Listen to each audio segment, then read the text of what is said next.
Ask the average person what a knight was, and chances are you'll get a response with all the cliches: armor, chivalry, serving a lord, and perhaps some mention of tournaments. But what if we told you that knights were also brutal soldiers trained from childhood to kill, and some spent as much time violently feuding with one another as they did actually serving a kingdom? Well, all of the above is true, at least to some extent. As always, the reality of history is far more complicated than has been taught by popular media, and what a knight was and how that knight behaved varied greatly depending on the era of the medieval period that we're talking about. So, what was a real knight? Were they all really bound by codes of chivalry? Were they truly committed to fighting for truth and justice in an age of violence and barbarism? Let's take a look. Once the class of knight had been well established around the end of the 9th century, beginning of the 10th, it became customary for the son of a knight to train, be anointed a knight himself, and eventually enter into a term of service with a lord, otherwise known as becoming that lord's vassal. A newly anointed knight, particularly a skillful one, also had a chance of being given a fief by a lord looking to secure service, a fief being a plot of land a knight was allowed to work and earn money from.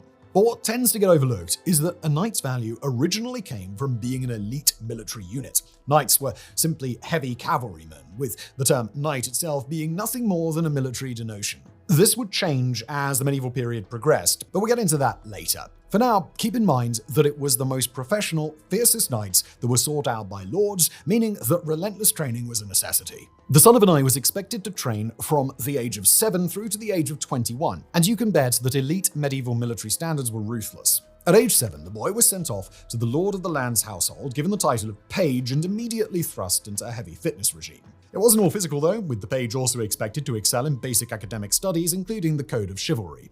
Between academics and fitness, a page was also sent off to participate in extended hunting outings with falconers and huntsmen. After the introductory period, a page was then assigned to an established knight as a servant, taking over duties such as cleaning armor, caring for horses, and handling baggage. It wasn't uncommon for a page to even be taken on knightly expeditions, meaning that the boy, not yet having hit puberty, was likely to come face to face with violence and even death. Older pages would start receiving training with weapons, get general tutelage on combat and warfare, and eventually graduate from page to squire at the age of 14. A new squire was, first and foremost, given his own sword and armor in a religious ceremony, after which the real training could start, namely the notoriously difficult 7 points of agilities. The 7 agilities were a physical training regime designed to truly chisel a boy into a versatile athlete, involving the mastering of activities like fencing, wrestling, long jumping, bow shooting, climbing, swimming, riding, and even dancing. If this doesn't sound overwhelming enough, keep in mind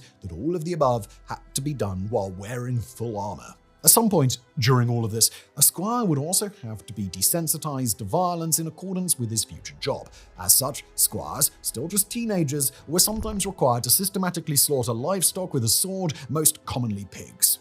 The gruesome task familiarized the boy with the sounds of screaming, the sight of gore, and the smell of fresh-spilled blood. When a squire turned 21, he was eligible to be knighted and could, depending on his performance, enter into the service of a lord.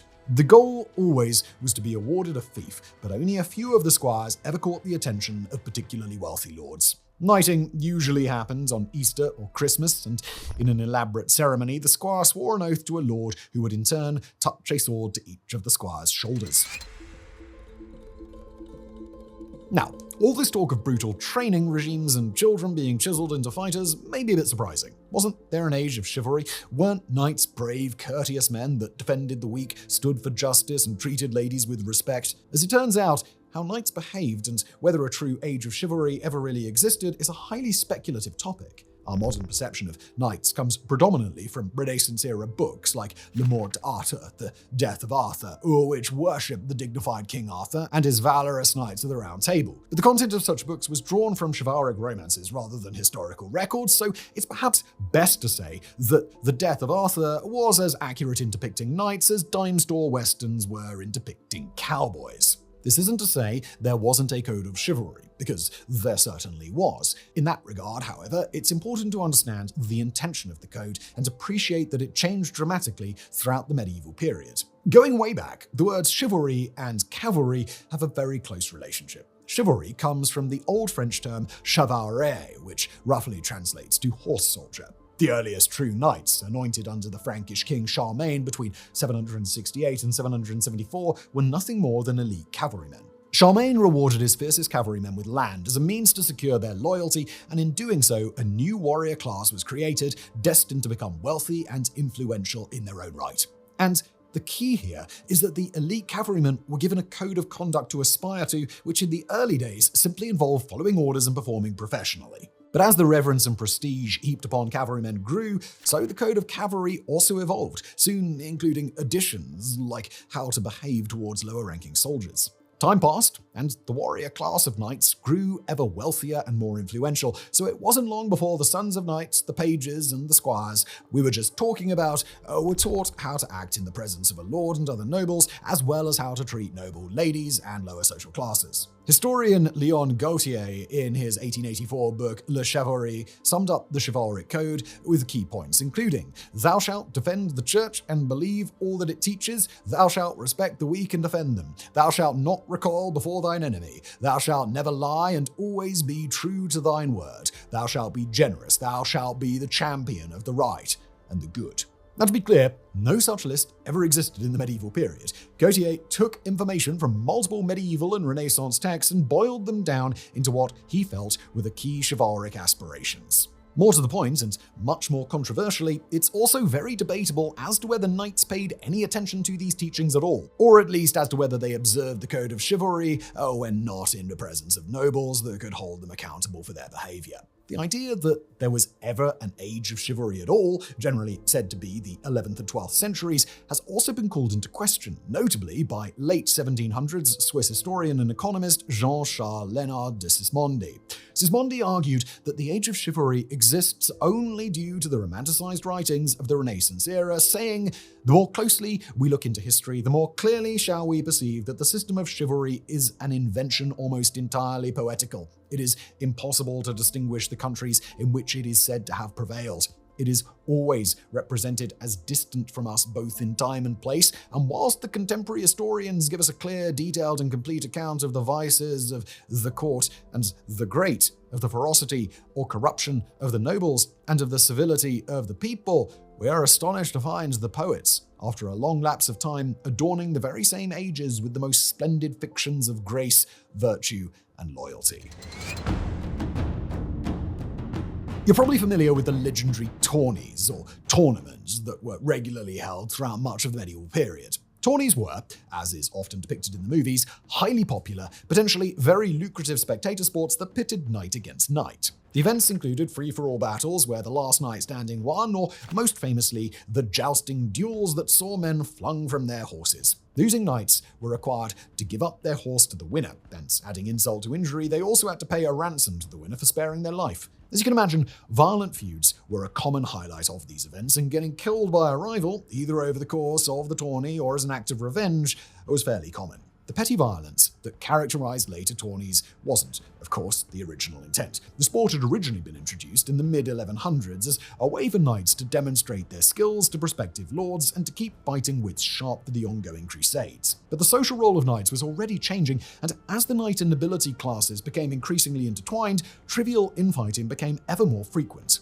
Most distressing is that feuds sometimes spilled over from the tourneys and the outside world, resulting in knights clashing in fatal duels and sometimes entire regions being provoked into riots. In extreme cases, a feud could even escalate into a full-scale conflict, erupting in knights and nobles raiding one another's fiefs and burning one another's property. Not surprisingly, the church quickly took a firm stance against tourneys, calling the events inventions of the devil that served only to lure young men into fighting one another as opposed to the common foreign enemy of the Muslims. The clergy went so far as to forbid those who were killed at tourneys from being buried on holy ground, which was a pretty extreme punishment at that time. King Henry II, ruling between 1154 and 1189, was finally pressured into banning the events. Though his decision didn't last long, with his son Richard the Lionheart soon lifting the ban in 1194. From that point on, tourneys were strictly regulated, though remained popular through the Crusades until being halted for good in the 1620s. And speaking of the Crusades, it's often suggested that Pope Urban II launched the campaigns partially as a way to distract nobles and knights from fighting one another. Infighting had been rampant even before the tourneys, and the church intended that knights and nobles put aside petty feuds and join forces against the Muslims. Urban II said, "Hence it is that you murder one another, that you wage war, and that frequently you perish by mutual wounds." Let therefore hatred depart from among you, let your quarrels end, let wars cease, and let all dissensions and controversies slumber. Enter upon the road to the holy sepulchre, wrest that land from the wicked race, and subject it to yourselves. As the lengthy age of crusades arrived, taking place between 1099 and 1291, the clergy took the opportunity to try and bring order to the class of knights, attempt to reform it into something closely tied to religion, and this gave the now popular cliché of a holy knight, a knight that saw himself as acting in accordance with the word of God. Various chivalric orders were born, all directly under the church, and the code of chivalry became strongly associated with Christian ideals. Some of the first chivalric orders included the Knights Hospitallers, the Teutonic Knights, and the now iconic Knights Templar. With all this talk of rigorous training and fighting in the Crusades, it may surprise you to learn that knights were only required to work 40 days a year. Add to this that a knight was also often a landowner, and that a knight's lord was expected to provide essentials to that knight when the time called for it, including lodging, food, training, equipment, and horses. Seemed like a pretty ridiculous arrangement, but it happens to be absolutely true. Does this mean, however, that knights were some of the most overvalued, overcompensated military units in history? While leading up to the Crusades, it is true that knights only owed 40 days of service to a lord annually, though the arrangement only applied during times of peace. A knight could also be called to extended periods of service as needed, keeping in mind that serious injury and death were a very real possibility. Also keep in mind that some vassal knights were landowners and therefore taxable by their lords, so it wasn't as if they were sitting around simply being a drain on the economy. More to the point, it was even acceptable for a knight to pay a scutage, or a tax that excused them from service for that year. The 40 days arrangement was seen as mostly agreeable until around the middle of the 13th century, with knights that did meet their 40-day obligation patrolling the kingdom, acting as a bodyguard in the lord's castle, or serving in some other appropriate way. However, the agreement began to fall apart as the class of knight evolved and as it became increasingly more common for military campaigns to extend out into foreign lands. This new type of campaign, most prominently the Crusades, demanded military service for months or even years, so knights were far less likely to willingly get involved. Needless to say, it was also during the time of the Crusades that the presence of knights in full-scale battles began to decrease. For context, knights had initially made up the core of medieval armies, up to 20 to 30%, but as the Crusades arrived and drew on, only around 10% of an army was true knights. By 1380, the presence of knights in armies dropped to around 6%. Knights rarely even engaged in battle personally. The knight class was steadily relegated more to the role of an officer, with actual armies mostly made up of peasants, men-at-arms, and mercenaries. Men-at-arms were the real heavy cavalry in the mid to late medieval periods, with cavalry knights fast becoming a rarity. There is a perception that the medieval era came to a screeching halt the moment that firearms first appeared in 14th century Europe, with gunpowder ushering in the sweeping changes of the Renaissance. To an extent, this is true, and gunpowder did indeed closely parallel armored knights vanishing from battlefields. But it was a much more gradual shift than most assume, with the complicated transition allowing armored knights and firearms to exist in the same era at the same time. There is in fact even popular speculation that knights gave birth to the term bulletproof. The remaining military knights were being peppered by bullets for the first time, and after enjoying centuries of semi-protection from arrows and crossbow bolts, they now had to deal with the reality that bullets were far more dangerous than either. So, naturally, knights began to seek out reliable blacksmiths who could make armor strong enough to withstand musket balls, and contrary to popular belief, medieval armor could indeed resist early firearms at least some of the time. It's said that as proof to their clients that their armor could stop a bullet, a blacksmith would fire a shot into the armor, thus providing proof.